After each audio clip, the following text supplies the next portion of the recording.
The Galactic Alliance investigates the sudden disappearance of a Class 4 colony planet. But what they uncover isn't natural, isn't accidental. It's the footprint of a single ship. And the message left behind is unmistakable. This was no mistake. This was a warning. Smoke curled from the last orbiting fragment of VSKAR-9. What once housed 3 million inhabitants, traders, engineers, children was now ash in motion. The debris field spun silently through the void, lit only by the dying glow of its shattered moon. No distress call. No evacuation logs. No resistance. Just ... In the Council's war dome, Admiral Varen stood frozen, eyes locked on the holo projection. Run it again. The AI obeyed. Time rewound. Planet reformed. Atmosphere returned. Then dashlight. But not nuclear. Not antimatter. A line. A perfect razor-thin line of light that split Vesker 9 like fruit under a blade. No fanfare. No sound. Then it vanished. The planet followed. It's surgical, said Counselor Drez. Almost elegant? Elegant? Varen growled. It was genocide. No one argued, because they all knew what they were really looking at. Not an accident, not a meteor. Not a natural. Collapsed. A ship. A human warship. You're telling me, Drez said, voice cracking, that one Terran vessel did this? We don't know. It was Terran, the technician offered weakly. Varen didn't blink. Pull up the last signal before destruction. The console buzzed. A message scrawled in static. White font. Black screen. Judgment begins with the quiet planets. No signature. No origin trace, but they all felt it. This wasn't revenge. This wasn't conquest. It was punishment. And no one knew why. Where is the ship now? Varen demanded. Gone. Fold signature evaporated mid-jump, like it never existed. No trail. No name. No visible power source. Just a planet reduced to memory. A VD. Spiked. In the back of the chamber. First strategist Rel turned to the others. They've been building this, haven't they? While we debated treaties and laughed at their backward systems. They still use combustion, someone whispered, not even believing it anymore. They don't need innovation, Rel said. They weaponized resolve. Another officer stepped forward. His scales were dark with fear. Shall we deploy our fleets? To do what? Varen asked. Silence. They'd seen dreadnoughts before. Armies. But this was something else. Not a fleet. A judgment. And the only thing left behind was that chilling message. A planetary grave with no blood. Number survivors, no debris worth. Analyzing. Just dust. And silence. They all knew what came next. What if we respond? Drez asked. Rel exhaled slowly. Then the next planet won't get a message. And if we say nothing? Varen looked back at the Hala, where Vesker 9 had once shined. They'll know we heard. No one moved. No one dared speak. Then chamber lights flickered. Not a glitch. An overwrite. Every screen, every device displayed. The same new message. You let one of ours burn. We let yours vanish. This is not war. This is memory. Then it blinked out. A black screen again. A cold, final truth. This wasn't about strategy. This was a reckoning. And Earth had only begun. And that was before Earth even responded. An elite reconnaissance team is dispatched to the edge of a forbidden sector where humanity's warship was last detected. What they find is not just terrifying, it rewrites every rule of galactic warfare. And buried in the dust is something worse than a weapon, a message only humans could leave. The Zuran Veil dropped out of fold space on the edge of what was once Sector Delta 29. Now, just debris. What remained of 5 moons circled a dead core where a sun used to be. No radiation, no gravity well. Just fragments floating like the bones of ancient titans. Scanners online. Captain Phalos said, voice low as if afraid sound. Itself might provoke something. Anything? His AI crackled. Mass disruption field still active. Whatever caused this. It's still here. A ripple spread across the console. Passive scan. Something moved. No active emissions. No beacon. The AI said again, but there's a presence. A cold chill ran down Phalos' spine.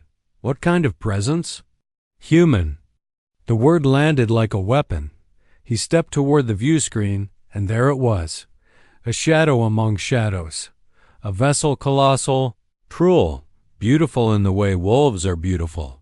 Just before they tear your throat open. Black as a collapsed star. Floating. Watching. Waiting. Tha loss. Exhaled. Bring it up. Full detail. The screen zoomed. No energy field. No visible crew. Just geometry so sharp it almost hurt to look at. And along the hull, carved not painted, were 4 words. We warned you once. He backed away instinctively. AI, compare class specs. Is that a modified dreadnought? No match? Unknown design.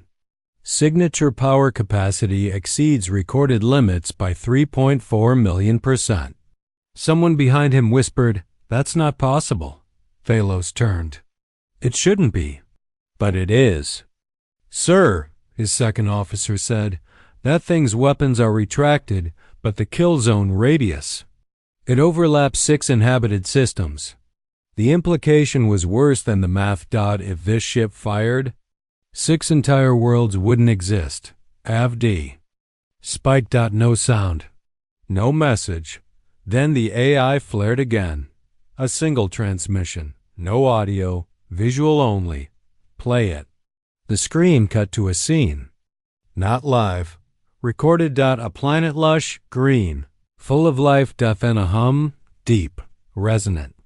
Like the universe clearing its throat. And then an impossible line of white descended from orbit, slicing continents, vaporizing oceans, leaving only black scar.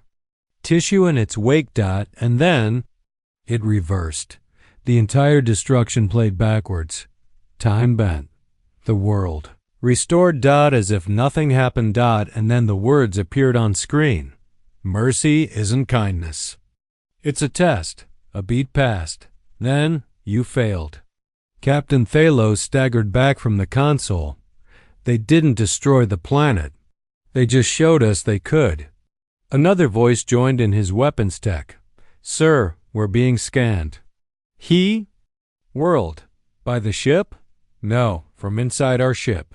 Internal systems just pinged the shadow AI. It's not ours. How long's it been here? The tech checked. His hands started shaking. Since before launch. The warship hadn't detected them. It had invited them. And now it was listening. Every file. Every fear. Every strategic backup protocol. Gone. Overwritten. Rewritten. Tha lost single quotes. Voice cracked. We're leaving. Full retreat. Lock down the black box and initiate memory seal. But the ship didn't respond. None of it did. The dreadnought had already assumed control, and it let them move back into fold space, back to report. But not before leaving one. Last frame on every display. A Terran military ID. Tag. Dusty. Embedded in a cracked helmet. On it, a photo. A young woman, smiling, holding a child, and written beneath in faded ink, we buried our dead. Then we buried our mercy.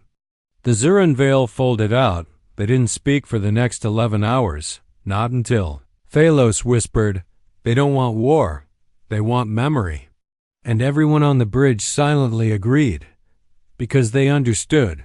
The warship didn't just destroy planets. It rewrote history. And let you live long enough to regret remembering it. No beacon. No warp signature. No trace. Just the trail it wanted them to follow.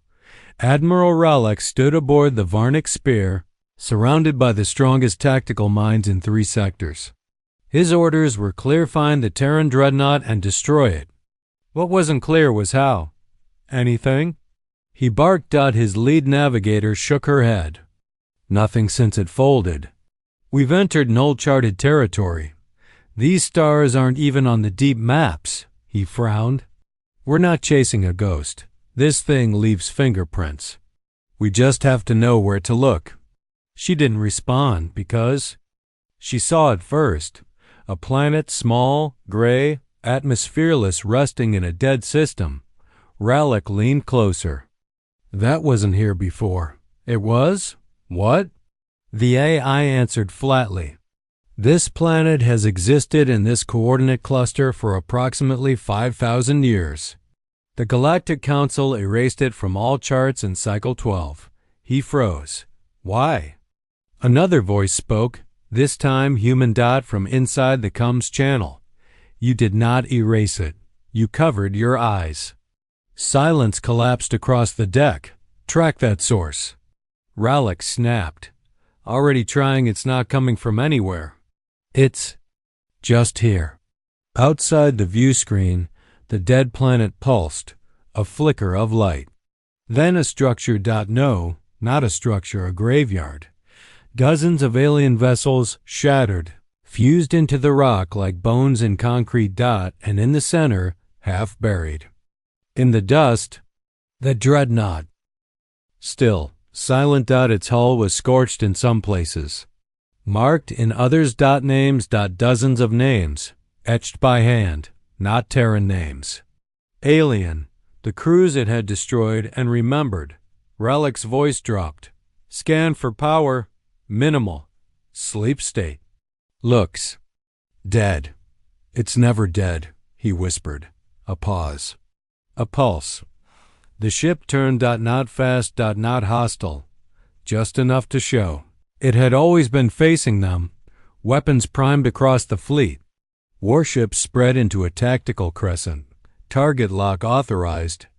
Rallick ordered. Sir. The gunnery officer hesitated. It's not reacting. Good. Let's end it. The countdown started. 10, 9, 8. A blink of light. The dreadnought was gone. Not jumped. Gone. And in its place, the stars shifted.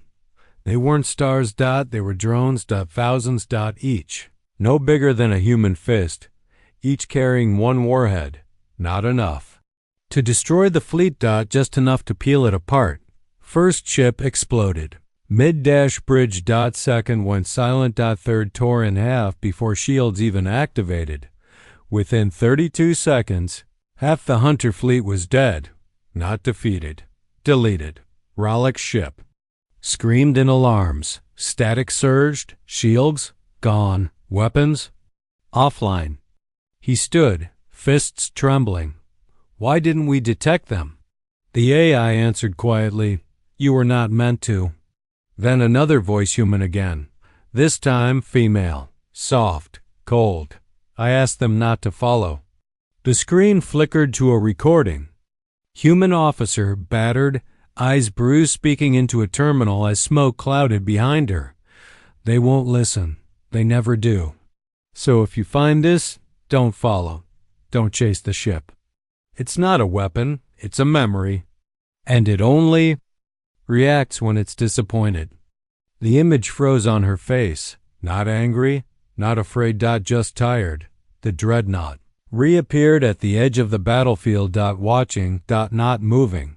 Then, without a single round fired, every remaining drone stopped. Fell. Melted midair into liquid steel. Vanished. The dreadnought folded out, not in retreat, but in silence.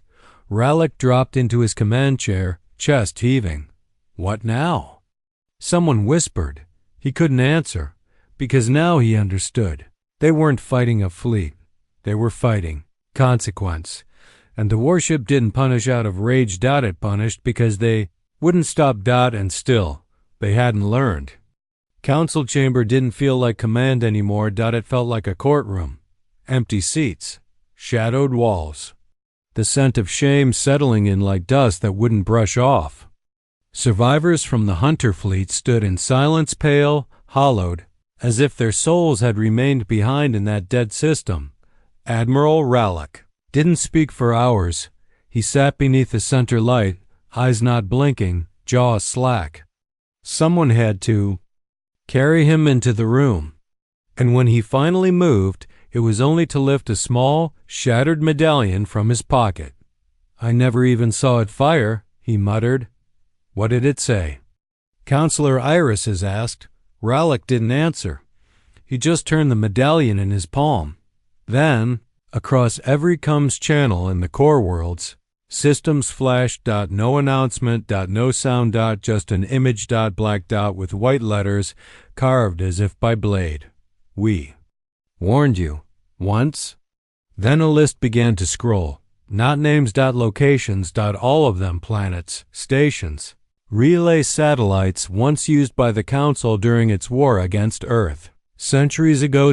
Some were abandoned.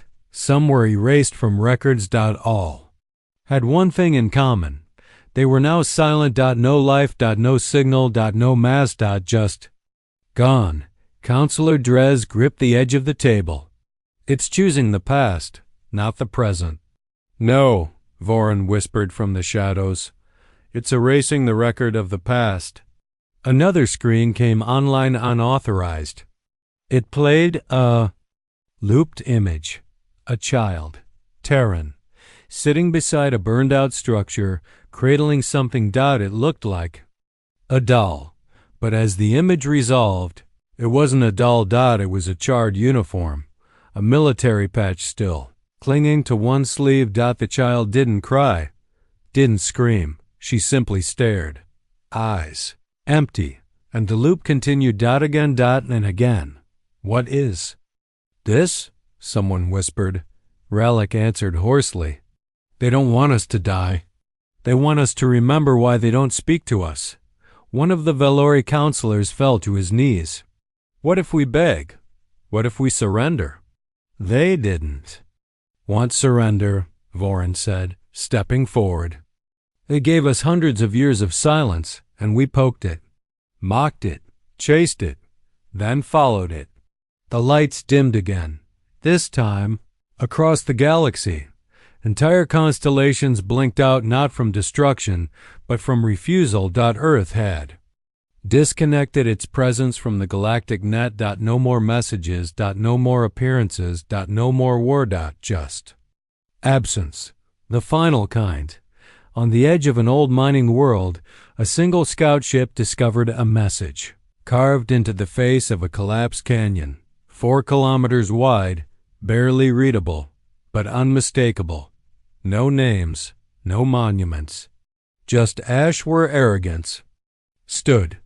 Another was found on an abandoned moon. "We built peace with silence. You answered with pursuit."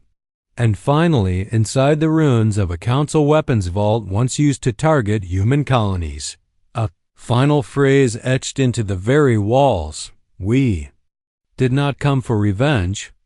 We came to teach restraint. You were the lesson. The rest are watching." Back in the Council chamber, Voron stood alone now. No more arguing. No more denial. He looked around at the empty chairs, some from the Hunter fleet, some from Vesker 9, some who simply stopped coming. He whispered to no one. They never fired without warning, never destroyed without reason, never killed without memory. Then, for the first time in centuries, he knelt in the center of the chamber and placed an old Terran data cube in the floor console. The AI flared to life. Inside, a message played. Human. A commander, scarred, standing beneath a burning flag. "This isn't war. This is what's left when mercy ends. We remember the silence. You'll remember the cost." The image blinked out, and with it, Earth was gone. No signal. No trace. No voice. Just the memory of what they could do. And what they chose not to. Because in the end, it wasn't rage that turned planets to dust. It was the refusal to be forgotten. And now they never would be.